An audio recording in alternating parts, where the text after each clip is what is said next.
I am going to repaint these garden gnomes. This one is a Green Bay Packer one, obviously, but he's very faded. His green is very dull. And this one we purchased. Got a little bucket of footballs there. This one is a golfing gnome. And I'll tell you, we were riding around in our golf cart at our neighborhood in Florida, and he was sitting out by a trash can. He was going to the dump, and I grabbed him and saved him. So he needs a Green Bay Packer outfit also. So they're, I guess, resin. I'm going to wash them up first and get to it.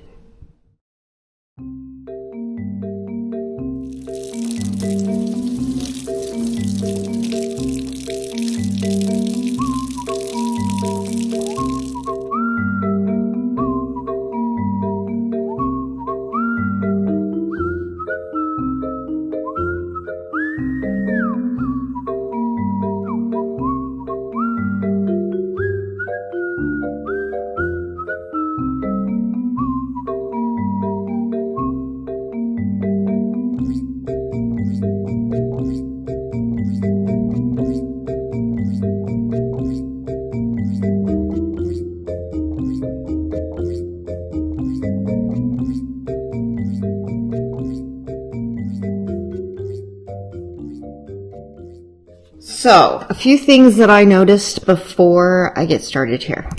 This one has eyes. This one does not. This one has a G, but I'm going to paint over that. This one has a red hat. It will turn to green or gold.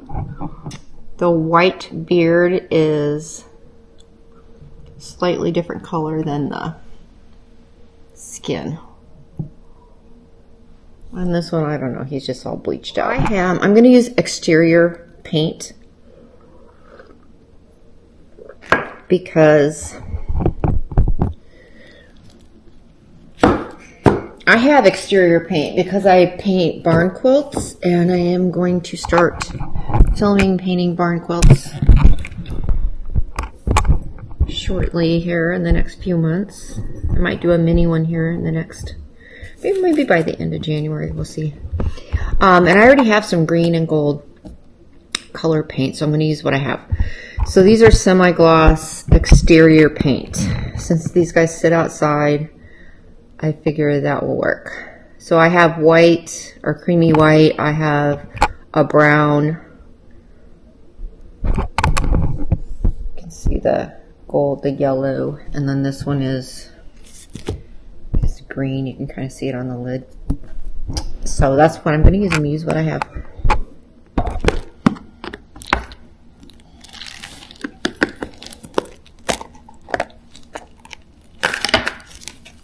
My paint's okay. Oh, I think it is. I try to store my paint not anywhere like in a garage at any time when it might freeze, because I found that as soon as stain or paint reaches below that freezing point, it's just never right again. Usually I like to start with lighter colors first, because I find if I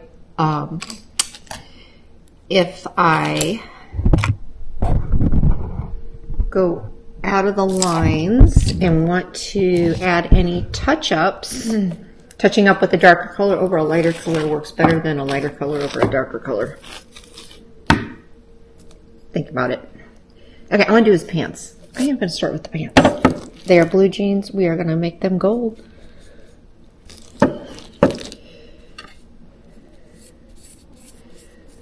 And it's going to take a couple coats. It's better to do 2 or 3 coats that aren't super thick and drippy than it is to try to get it covered. See, I can go over into his boot. I don't have to be so careful because I can take a black or a brown, whatever color I want to make that boot, which will be a darker color, and I can touch up over that yellow really easily. So it's better to paint 2 or 3 layers of just a regular coat, not super thin, not super thick. I guess it's more thin than anything, but I didn't water it down or anything. So then it is to try to get it to look right away. So many people like to their paint, their first coat to look, you know, pretty, no matter what you're painting. Barn quilt, a gnome, your bedroom wall. The first coat never looks good.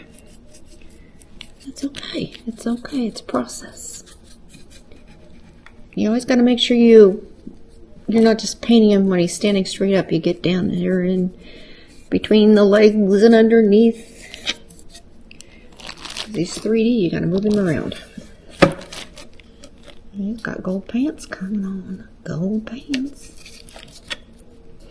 And I'm not worried about making perfect lines. I'll do that when that dries and I get to my green.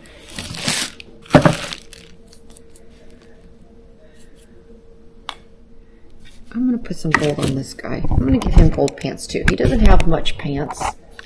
We have his pants. He's just got that little bit down there. We'll make him gold pants. This one actually came from Packer's Pro Shop. I'll make his patches gold. So I don't have to be careful. I have to be careful of staying in lines because my darker color will go around it. He's got a patch on his.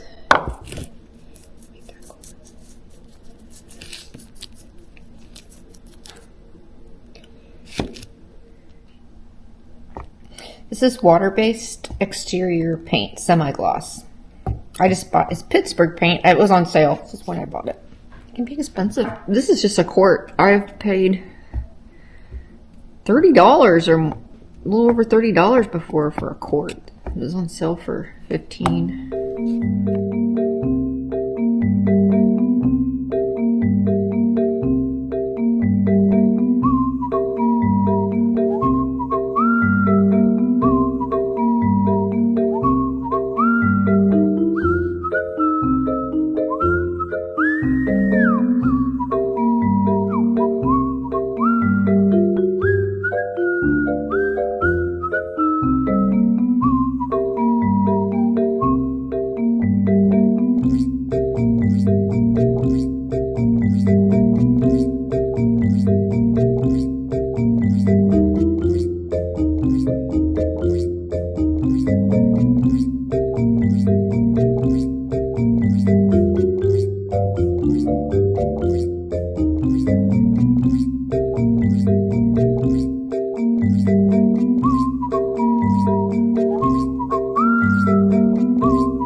Here I am adding some watered down blackish brown paint.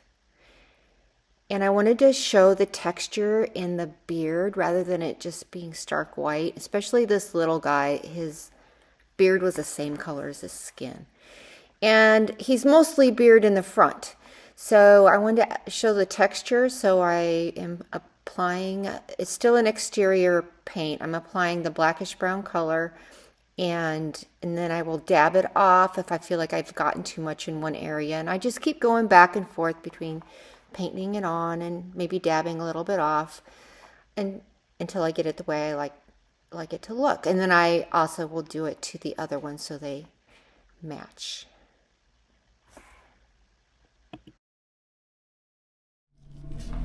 I am going to try to do more of a dry brush technique on here so I can use some, my plan is I will use some of the dark green that's on there, but put kind of a light green coat on it so that there's some variation in the grass. And if that doesn't work, I'll just paint it all solid of this green, this different green I have. But there are some white spots that I want to cover for sure. So it's kind of tricky. Oops, I got some on the boot. It's okay, I still have to do my brown and I can fix it. So to do a dry brush technique, you just barely need any paint on a brush. And you just kind of paint it dry like instead of very wet. So instead of it being one flat color, I am kind of going a flat color over some of the areas that were worn off that were white, but then dry brushing just so that some of the green shows through, the darker green shows through. And if I get too much on it, I can take a towel, paper towel, kind of wipe it off a little while it's wet.